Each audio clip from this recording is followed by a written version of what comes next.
Merci de nous rejoindre. Bonsoir et bienvenue à la une de ce lundi. Rencontre avec 4 nageurs culottés, 4 hommes qui vont traverser la Manche à la nage en slip et bonnet de bain.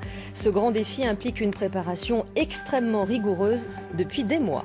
Et ici, en Bretagne, 4 nageurs s'entraînent dans le Morbihan en vue de traverser la Manche au mois d'août. Ce défi est considéré comme l'Everest de la natation. Autant dire que la traversée à la nage est périlleuse pour des hommes en maillot de bain. Un défi pour faire connaître le syndrome de Little, une maladie neurologique. Antonin Billet, Benoît Levaillant. Bonnet latex, paire de lunettes et maillot de bain une pièce, c'est la tenue officielle de ces 3 explorateurs. Leur terre inconnue, leur Everest, c'est la traversée de la Manche à la nage. Depuis 2 mois, ils s'entraînent tous les jours dans l'eau froide pour s'y préparer. J'ai pris 3-4 kilos pour la traversée et je compte bien en prendre encore un peu. Pourquoi ? Pour réussir à garder la chaleur, parce que le muscle isole pas du froid, c'est la graisse qui isole justement.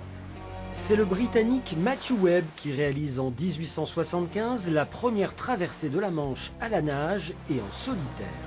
Ces 3-là ont prévu de se relayer toutes les heures avec un 4e nageur. Leur objectif, traverser le détroit en 12 heures. Chaque année, plus de 300 nageurs du monde entier tentent cet exploit. C'est une épreuve mythique car il y a très peu de gens qui arrivent.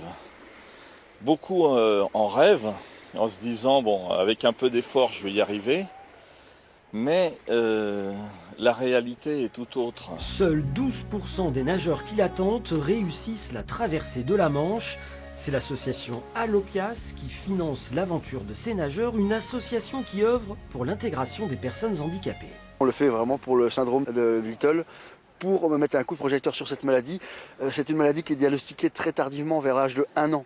Donc on sait que plus tôt on arrivera à agir, plus tôt on arrivera à être efficace et éventuellement trouver des remèdes à cette maladie. Leur départ est prévu le 1er août de Douvres en Angleterre. De là, il faudra atteindre le cap Griné, côté français. 34 km de nage au minimum les attend.